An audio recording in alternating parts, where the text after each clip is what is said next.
We're kicking off today's market recap with a geopolitical story that carries real consequences for oil, defense, and the broader risk environment. Reuters is reporting that Iran's Islamic Revolutionary Guard Corps, the IRGC, controls a sprawling business conglomerate that stands to gain substantially if the United States lifts its sanctions regime against Tehran. The implications stretch far beyond Tehran's balance sheet. We're talking about potential disruptions to global crude supply dynamics, shifts in OPEC discipline, and a recalibration of the Middle East risk premium that has quietly been baked into energy and defense assets for years. This is a story traders cannot afford to ignore. Reuters details that the IRGC's commercial empire spans construction, telecommunications, energy, and import-export operations, all currently strangled by U.S. sanctions that freeze access to global banking and trade networks. If those sanctions are lifted, substantial frozen assets could be unlocked, and Iranian crude would begin flowing back into international markets at scale. To put the market context around this, WNT offshore crude is currently sitting at $76.54 per barrel, and Brent is at $80.59. Those prices reflect a market that has not priced in any imminent, sweeping sanctions relief.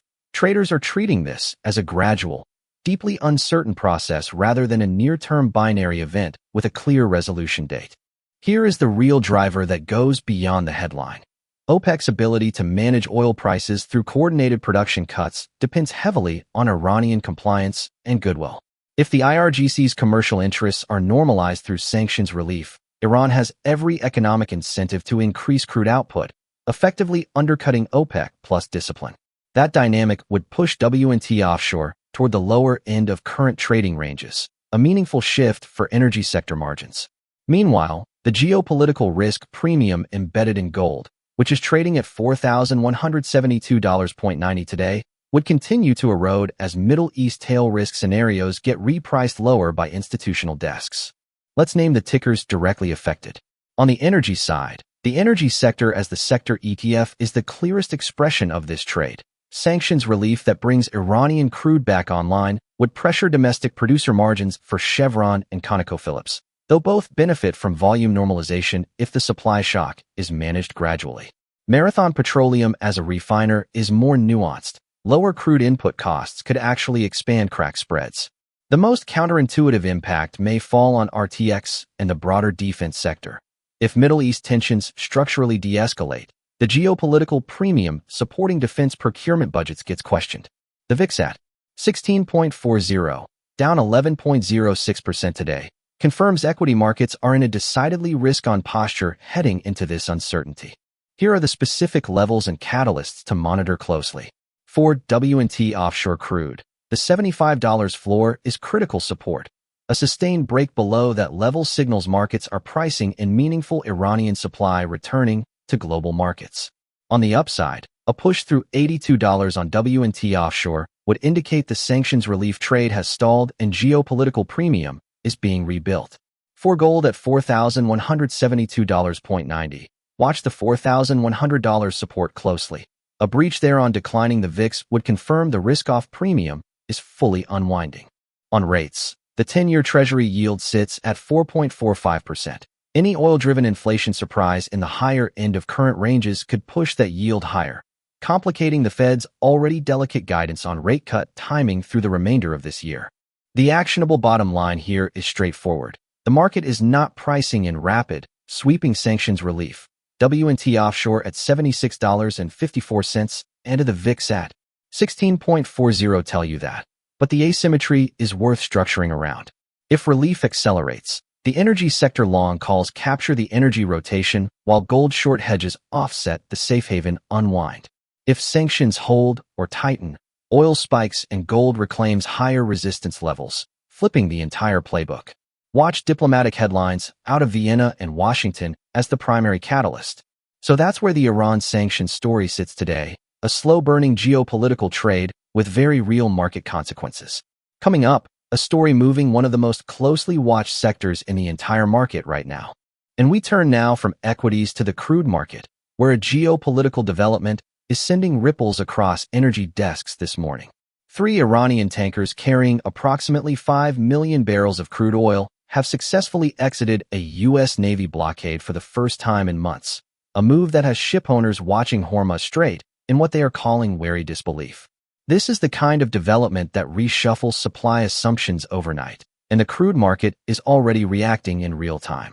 WTI offshore is currently at $76.54, while Brent sits at $80.59, both hovering near critical technical levels that traders are watching extremely closely.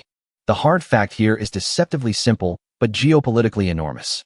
3 Iranian tankers, collectively carrying approximately 5 million barrels of crude oil, moved through a U.S. naval enforcement perimeter that had effectively kept Iranian crude off global spot markets for months.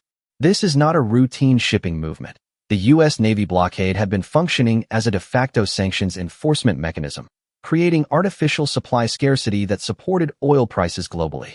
WTI offshore at $76.54 and Brent at $80.59 both reflect a market that had priced in continued Iranian supply suppression. That baseline assumption is now, at minimum, being stress-tested in real time. The reason this matters beyond a simple shipping headline is structural. Wall Street consensus had fully priced in the absence of Iranian barrels. The blockade was functioning as an invisible production cut, keeping significant volumes off the market and providing artificial price support to both WTI offshore and Brent. If this exit represents a durable policy shift rather than a one-off tactical repositioning, the supply-demand calculus for global crude changes materially. 5 million barrels entering spot markets simultaneously is not trivial. It compresses the geopolitical risk premium that has been embedded in crude prices, pressuring realized margins for exploration and production companies across the entire energy complex. The transmission mechanism touches multiple sectors simultaneously. On the loser's side, energy equities face the sharpest near-term pressure. The energy sector, Chevron, and ConocoPhillips all see margin compression if WTI offshore breaks lower from $76.54. Defense and aerospace contractors, including Lockheed Martin, RTX, and Northrop Grumman face headwinds as the Middle East tension premium deflates. Gold at $4,172.90, already down, continues weakening as geopolitical risk sentiment cools. The VIX at 16.40, already down, confirms markets are pricing reduced tail risk. On the winner's side, refiners benefit directly. Cheaper crude feedstock improves crack spreads for Phillips 66 and Marathon Petroleum, making them the clearest beneficiary of sustained Iranian crude access. The single most important question for traders right now is whether this tanker exit is a durable policy reversal or a tactical anomaly that gets reversed within days. Watch WTI offshore at $76.54. A sustained break below this level would confirm that market participants believe Iranian supply is returning structurally. Brent at $80.59 is the marginal global crude barometer and the level most watched by non-U.S. inflation forecasters. Treasury yields will also be instructive. If oil prices decline durably, inflation expectations compress, and the long end catches a modest bid. Gold at $4,172.90 is the cleanest real-time geopolitical risk gauge. Watch whether it continues lower or stabilizes as this story develops. The bottom line is this: the shipowner language of wary disbelief is not accidental, and traders should adopt precisely the same posture. 5 million barrels exiting a blockade is material, but one data point does not make a trend. If this becomes a sustained pattern, the playbook is clear: energy equity underperformance, refiner outperformance, gold weakness, defense sector compression, and a modest treasury rally on softer inflation expectations. But if the blockade snaps back, every one of those trades reverses sharply, and the VIX spikes from 16.40. Those are the two stories defining this market today. Full breakdown is up. If you want this level of analysis every trading day, hit subscribe and turn on the notification bell so you never miss a breakdown.